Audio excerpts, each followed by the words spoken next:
गंगा गंगेति यो ब्रूयात् योजनानां शतैरपि मुच्यते सर्वपापेभ्यो विष्णुर्लोकं स गच्छति। गीता गंगा च गायत्री गोविन्देति हृदिस्थिते। गीता गंगा च गायत्री गोविन्देति हृदिस्थिते। चतुर्गकार संयुक्ते पुनर्जन्म न विद्यते। नमोस्तु रामाय सलक्ष्मणाय देव्यै च तस्यै जनकात्मजायै। नमोस्तु रुद्र इन्द्रयं अनिलेभ्यो। नमोस्तु चंद्रार्कमरुदगणेभ्यो। बोलिए श्री कृष्णचंद्र भगवान की जय। श्री रामचंद्र भगवान की जय। श्री गंगा मैया की जय। आज के इस दिव्य मंच जिसको कहा जाए कि भारतवर्ष के देदीप्यमान नक्षत्र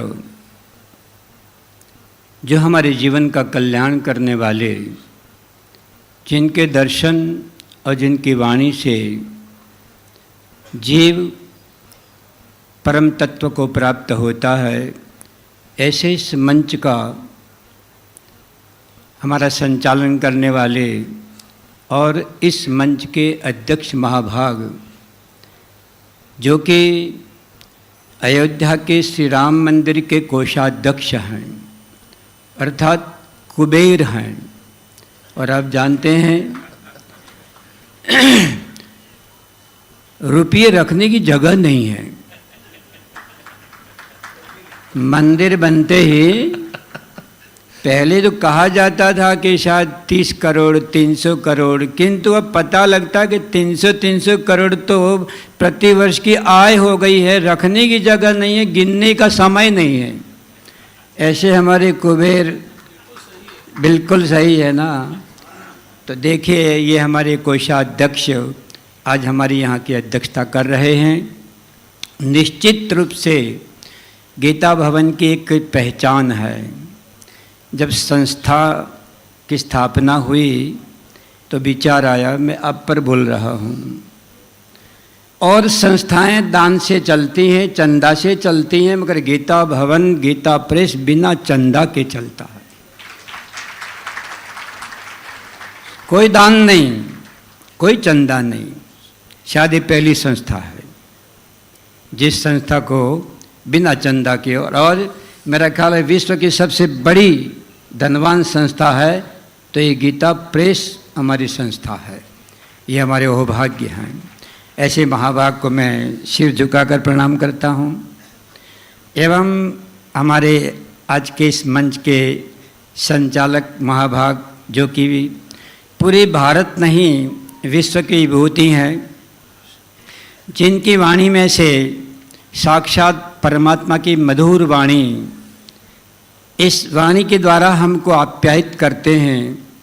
ऐसे हमारे परम पूज्य स्वामी श्री राजेंद्र देवाचार्य जी महाराज जी को मैं सिर झुकाकर प्रणाम करता हूँ। अन्य सभी महापुरुषों को सिर ही नहीं, मैं अपना हृदय झुकाकर प्रणाम करता हूँ। ये हमारी विश्व की विभूतियाँ हैं। और आप सभी कल्याण भक्त एवं कल्याण भगवती हमारी माताएं, क्योंकि गीता प्रेस के भक्त सामान्य भक्त नहीं होते हैं, दिव्य होते हैं। जिस वट वृक्ष की छाया में हम लोग विराजमान हैं, ये सामान्य नहीं। जितनी भी दिव्य कथाएं हुई हैं सब वटवृक्ष के नीचे हुई हैं। भगवान शंकर भी वट वृक्ष के नीचे बैठते थे, कागभूषुंडी भी वट वृक्ष के नीचे बैठकर कथा सुनाते थे। और वही अक्षय वट वृक्ष की परंपरा में हमारे परम सेठ जी, परम तपस्वी, जिसको मैंने विचित्र सन्यासी की उपमा दी है। विचित्र क्यों? क्योंकि भगवान श्री कृष्ण एक विचित्र सन्यासी हैं। आश्चर्य होगा, विचित्र क्यों? क्योंकि जिस परंपराओं के अंदर केवल काषाय अथवा त्रिपुंड, जहाँ पर सन्यास की बाहरी वेशभूषा से परिचय होता है, भगवान श्री कृष्ण के पास में ऐसी वेशभूषा नहीं है। किंतु फिर भी ये परम विचित्र सन्यासी हैं। ऐसे हमारे शेठ जी, घोंटू तक की धोती, एक बगलबंदी और सिर पर पगड़ी। मालूम पड़ता है छोटी सी धोती के अंदर एक परम सन्यास छिपा हुआ है।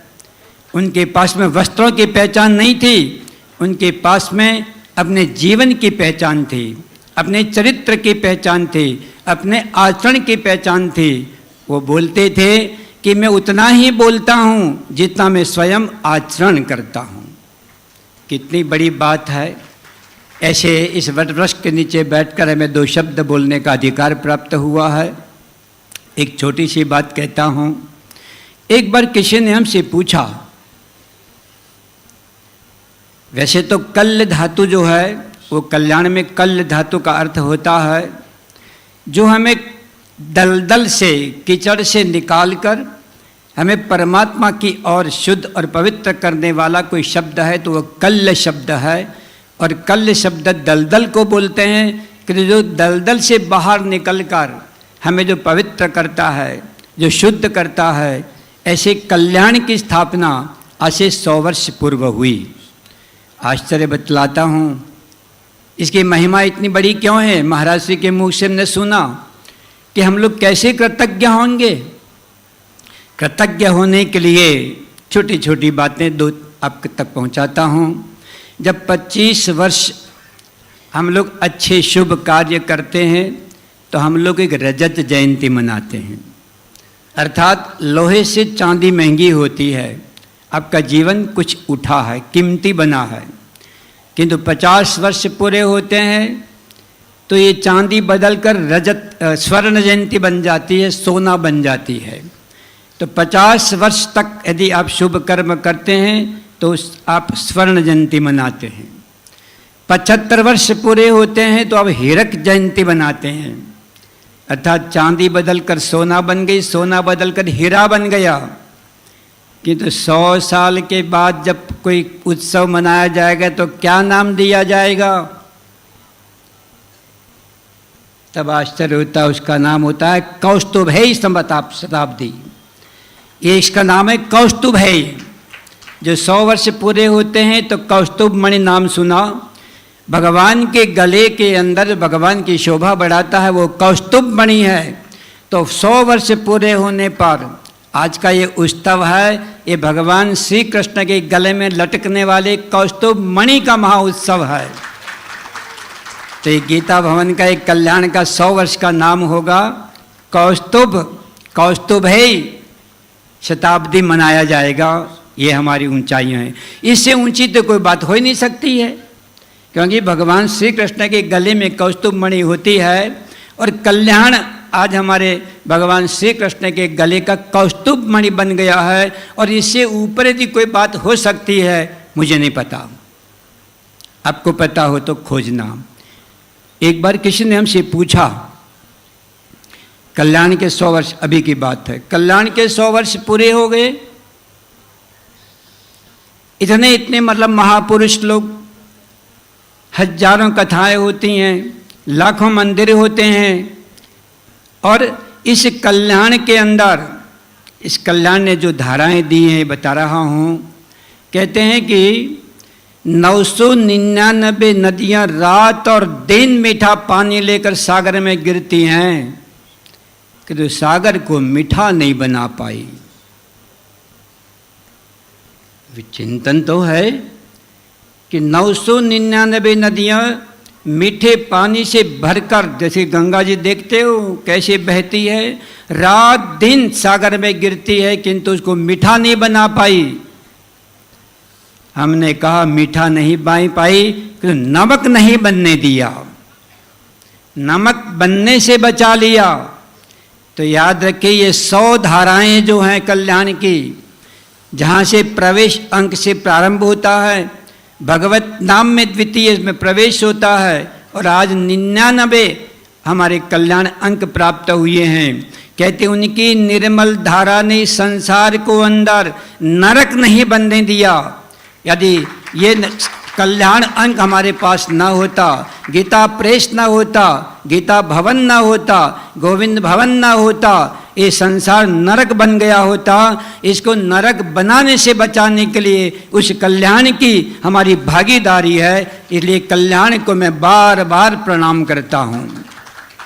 इस संस्था को, जिन संस्था के वरीय हमारे बड़े ट्रस्टी लोग जिनको चलाते हैं, मैं कहता हूँ कितने करोड़ों करोड़ों जन्मों का पुण्य उदय होता है, तब गीता प्रेस के अंदर, गीता भवन के अंदर आपको प्रवेश मिलता है, जिसका नाम रखा है आपने गीता द्वार। शेर जी कितने विद्वान होंगे, कितने विचारवान होंगे, कितने तपस्वी होंगे कि जिन्होंने कल्याण शब्द को कैसे ढूंढा होगा, कैसी खोज की होगी, और इस खोज को करने के बाद समाज को क्या क्या वितरण प्राप्त हुआ है।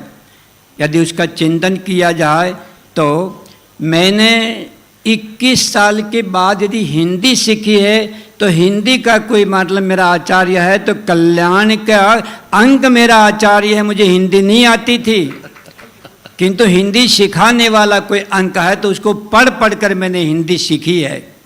ये कल्याण अंक का बहुत बड़ा उपकार हमारे ऊपर है। उसके अतिरिक्त यदि हम इन महापुरुषों को देखते हैं, आपकी विचारधारा को, इसकी स्थापना के अंदर शेर जी ने 2 शब्दों का प्रयोग किया था, एक आध्यात्मिक विचार और एक सिद्धांत।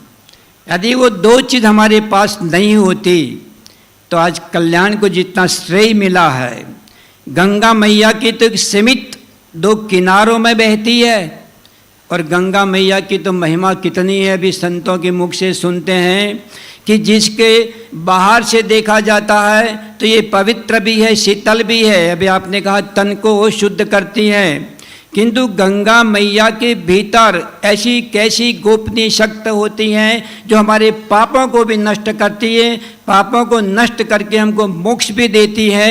और मोक्ष देने के लिए जो सागर को मिलने के लिए 700-800 किलोमीटर सीधी चलती, किंतु 2500 किलोमीटर चलने का मतलब ये होता है कि घूमती घामती सबको पवित्र करती हुई, सारे घाटों को तीर्थ का रूप देती हुई बहती है, किंतु इसके बाद भी उसकी कुछ सीमा होती है। ये 2 किनारों से बाहर नहीं बहती है, किंतु कल्याण अंक की कोई सीमा नहीं है।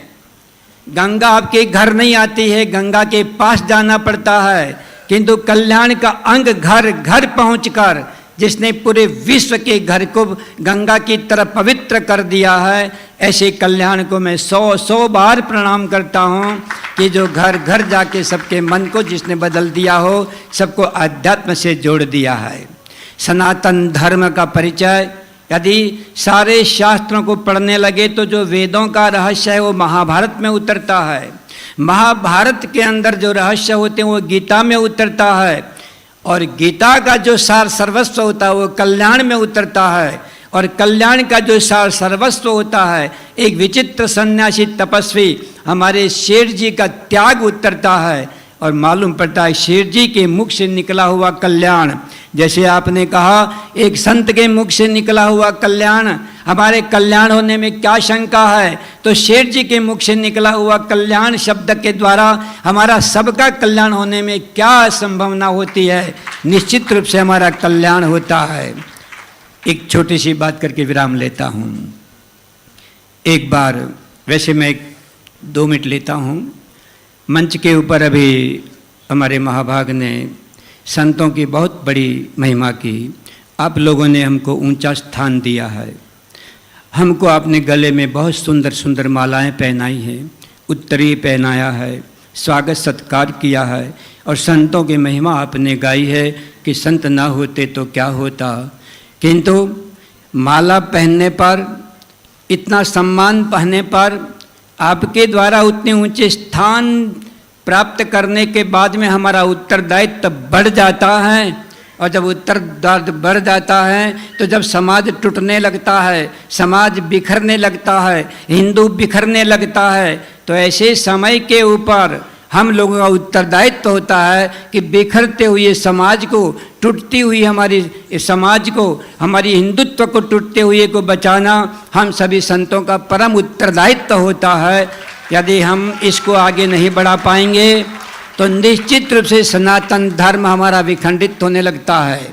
चारों तरफ जब षड्यंत्र होता है, ऐसे समय पर यदि हम जागृत ना हुए, सारे के सारे राष्ट्र को देखिएगा, जितने पुराणों को देखेंगे, जितने देवी देवताओं को देखेंगे, एक देवी देवता ऐसा बता दो जिसके हाथों में हथियार ना हो।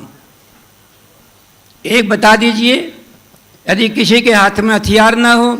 दुर्गा भगवती के जब 20 भुजाएं हैं तो 19 भुजाओं के अंदर हथियार होते हैं। भगवान विष्णु के 4 भुजाएं हैं तो इनके पास में भी चक्र भी है और गदा भी है। भगवान राम के पास में धनुष बाण है, भगवान श्री कृष्ण के पास सुदर्शन चक्र है। यदि जो धर्म की स्थापना करने के लिए सुदर्शन चक्र की भी आवश्यकता होती है, केवल हम लोग भगवान श्री कृष्ण को केवल पालने में झुलाते रहेंगे और अभी उनको बचपन से बड़ा नहीं होने देंगे तो हमारा सनातन धर्म अधूरा होगा, हमारी सनातन धर्म की परिभाषा अधूरी होगी। इसलिए यदि भगवान श्री कृष्ण को पूर्ण रूप में देखना है तो हमें इस वृंदावन से बाहर जाने के बाद जब लौट कर नहीं आते हैं तो जीवन के कर्तव्य को देखिए कि बचपन जिस पर लौट कर नहीं आता है, इसी प्रकार भगवान श्री कृष्ण नाचने गाने के लिए लौट कर वृंदावन में और लौट कर ब्रज में नहीं आते हैं, फिर अपने उत्तरदायित्व का निर्वाह करते हैं, धर्म की स्थापना करते हैं, अधर्म का नाश करते हैं, राक्षसों का विनाश करते हैं और संतों की सुरक्षा करते हैं और सनातन धर्म की रक्षा करके उस पूरे राष्ट्र को, पूरे विश्व को इस धर्म की स्थापना करते हैं। उस भगवान श्री कृष्ण का गीता के माध्यम से हमें अनुवाद करना चाहिए, बुरा नहीं मानना। यदि जितनी श्रीमद् भागवत की कथाएं होती हैं उसकी अपेक्षा यदि गीता भगवती की कथाएं होती, इस संसार का स्वरूप दूसरा होता। किंतु जो भी अधूरा रह गया क्योंकि गीता के रहस्यों को हम नहीं समझ पाए, गीता के अनासक्त योग को नहीं समझ पाए, उसके कर्म योग को नहीं समझ पाए, उसके ज्ञान को नहीं समझ पाए, हमने गीता की भक्ति को नहीं समझ पाए। गीता की भक्ति और आम भक्ति, शांडिल्य की भक्ति, जनार्दी भक्ति में अंतर है। यदि गीता की भक्ति देखा जाए तो आपके दिव्य गुण जो हैं, इन दिव्य गुणों को समाज में वितरित करना, यदि आपका उपयोग समाज में न हुआ, जिस भाषा का उपयोग समाज में नहीं हुआ, जिस व्यक्ति का उपयोग समाज में नहीं हुआ, जिस व्यक्ति को राष्ट्र में उपयोग नहीं हुआ, ये कैसे राष्ट्र की रक्षा कर सकता है? और जब तक राष्ट्र की रक्षा नहीं होगी हम धर्म की रक्षा कैसे कर सकते हैं? इसलिए आओ हम सब लोग मिलकर एक समृद्ध राष्ट्र की रक्षा करने के लिए हम सबके सब लोग एकजुट हो जाएं।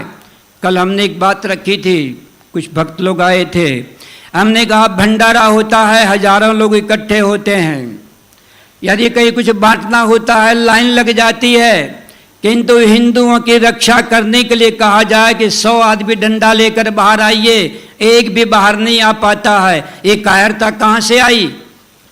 याद रखिएगा, कभी भी धर्मग्रंथ हमें कायर नहीं बनाता है। कायर तो अर्जुन भी बन गया था, किंतु अर्जुन को भी कायरता से बाहर निकाल कर महान योद्धा का रूप दिया हुआ है। धन्यवाद मैं देता हूँ दुर्योधन को, इसलिए दुर्योधन को धन्यवाद देता हूँ कि भगवान शांति दूत बनकर गए हैं। हम भी तो शांति के पुजारी हैं, शांति दूत बनकर गए हैं कि कैसे भी करके शांति हो जाए। केवल 5 गांव निर्वाह के लिए मांगते हैं। तो मैं दुर्योधन को इस समय पर वर्तमान में लाना चाहता हूँ कि दुर्योधन ने ये बात कही, अरे तुम धर्मात्मा होकर 5 गांव तक सिमट कर, बहुत दर्शन है ये, 5 गांव तक धर्म सिमट कर रह गया, तो दुर्योधन रूपी अधर्म पूरे विश्व में राज्य करेगा, अधर्म मिट नहीं सकता है। अरे तुम धर्म को मानने वाले विराट मुझ अधर्मी को मारो, और मारने के लिए युद्ध अनिवार्य है। तब ये दुर्योधन मांग करता है कि सुई की नोक जितनी भी जमीन बिना युद्ध के नहीं दूंगा। तो युद्ध का प्रारंभ कौन करता है? अधर्म। गीता का प्रारंभ कहाँ से होता है? अधर्म से। धृतराष्ट्र से शुरू होता है। तो उसके पीछे जितनी गहनता है, जितनी गोपनीयता है, और जो रहस्य छिपे हुए हैं, इन रहस्य को समझेंगे तो मालूम पड़ता है कि मैं कहता हूँ, यदि दुर्योधन जैसे आजकल आप देखते हो आतंकवादी जितने भी लोग हैं, ये युद्ध के ऊपर आधारित दुर्योधन की तरह, किंतु जब दुर्योधन युद्ध की मांग करता है तो भगवान श्री कृष्ण महान योद्धा बनकर जो युद्ध से भाग रहा है उसको लौटाकर महान योद्धा बना रहे हैं। हम हिंदुओं को चाहिए भागो मत, अब जागने का समय आ गया है, कहीं देर ना हो जाए। आपने देखा होगा, यदि आप जरा 1000 साल का इतिहास देखोगे और 800 साल पूर्व हमारे साथ क्या क्या अत्याचार हुए हैं, यदि इन अत्याचारों को देखेंगे, इतिहास को दबाने से, इतिहास को बुलाने से इतिहास तुम्हें माफ़ नहीं करेगा। आने वाली पीढ़ी को तुम्हें कुछ देना पड़ेगा, और देने के लिए हम सब लोगों को आगे आना पड़ेगा। तो गीता भवन जहाँ से धर्म की सत्ता निकलती है, वहाँ से राज सत्ता भी निकलनी चाहिए। और जब ये दोनों सत्ताएं मिल जाती हैं तो विश्व के अंदर हम विश्व गुरु बनने से कोई रोक नहीं सकता है।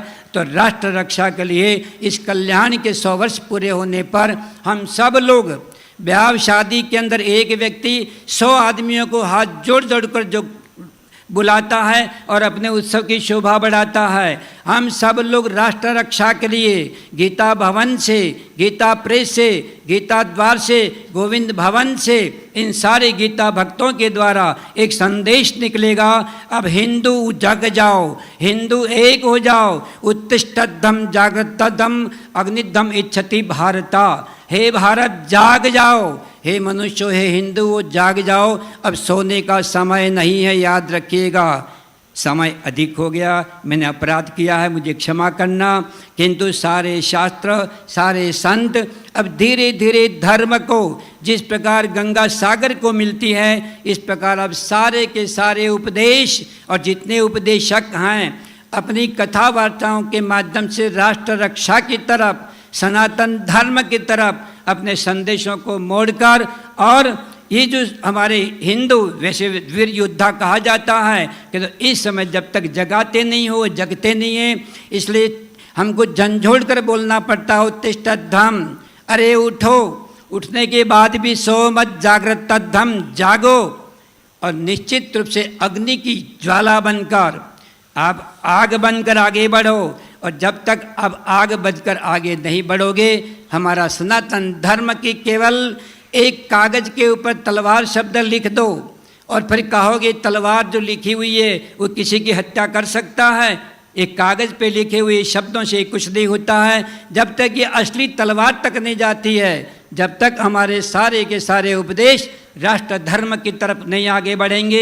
हिंदू को, सनातन धर्म को बचाना है तो हम सब संतों का उत्तरदायित्व होता है कि आप आगे चलकर, क्योंकि हम सब लोग पीछे चलने वाले होते हैं, आगे चलने वाले में हमारे संत लोग होते हैं। मैं संत महात्माओं से आग्रह करता हूँ, आगे बढ़िए और हमारे सारे समाज को आगे लेकर उनको जगाइए, उनको योद्धा बनाइए। आतंकवादी नहीं, जो धर्म युद्ध करता है वो योद्धा होता है, और जो अधर्म का युद्ध करता है वो आतंकवादी होता है। हमें योद्धा बनाइए, हम सब आपके पीछे चलने के लिए तैयार हैं। इन्हीं के शब्दों के साथ बोलिए भारत माता की, सनातन धर्म की जय। जय श्री राधे श्याम।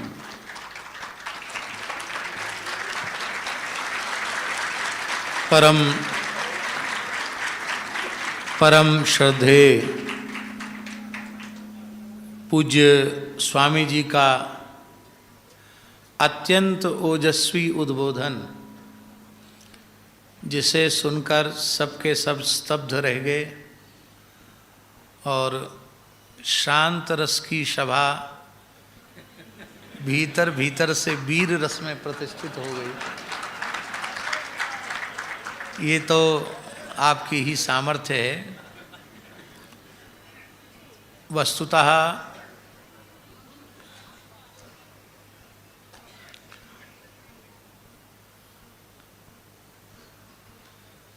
दंड व्यवस्था जब चारों चरणों से परिपूर्ण होती है तो सतयुग होता है। दंड व्यवस्था का एक चरण नष्ट होता है तो त्रेता आता है, 2 चरण नष्ट होने पर द्वापर होता है, और दंड व्यवस्था के 3 चरण नष्ट होते हैं तब कलयुग आता है। इस प्रकार का वचन भी महाभारत में है। और ये दंड व्यवस्था के चरण क्रमशः नष्ट तभी होते हैं जब आस्तिक धार्मिक लोग किसी न किसी प्रकार की कायरता से ग्रसित हो जाते हैं, क्योंकि उद्दंडों को दंडित करके सन्मार्ग पर लाना वो वीर पुरुषों का कार्य है, कायरों का कार्य नहीं है। इसलिए पूज्य स्वामी जी संपूर्ण समाज को, राष्ट्र को जागृत कर रहे हैं। एक बात हम बड़ी विनम्रता पूर्वक कहें कि वर्णाश्रम धर्म की जो प्राचीन वैदिक अवधारणा है, आर्ष अवधारणा है, उसको ज्यों का त्यों सुरक्षित रखते हुए गीता प्रेस ने हिंदू समाज को एकजुट करने का जो कार्य किया है वह निश्चित ही अपने आप में अद्भुत है और अपने आप में अनुपम है। समाज का प्रत्येक वर्ग का व्यक्ति, ब्राह्मण से लेकर चांडाल तक, स्त्री हो अथवा पुरुष हो, ब्रह्मचारी हो, गृहस्थ हो, वानप्रस्थी हो, यति हो, ब्राह्मण हो, क्षत्रिय हो, वैश्य हो, शूद्र हो, वह सब मनुष्य मात्र अपना परम कल्याण वह शास्त्रानुकूल कर्म करके प्राप्त कर सकता है, मनमाने तरीके से नहीं। क्यों? यह शास्त्र विधिमुत्सृज्य वर्तते कामकारता न सिद्धि न वाप्नोति न सुखम न पराम गतिम।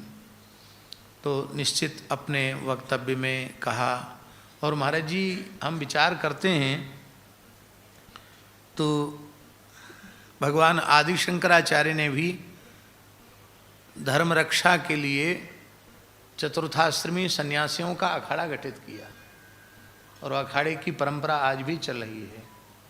हमारे वैष्णवाचार्य चतुस्संप्रदाय के जो शांत, दास्य, सख्य, वात्सल्य और माधुर्य, इन 5 भक्ति के रसों की उपासना में प्रवृत्त हैं, उन भक्ति के आचार्यों ने भी चतुस्संप्रदाय का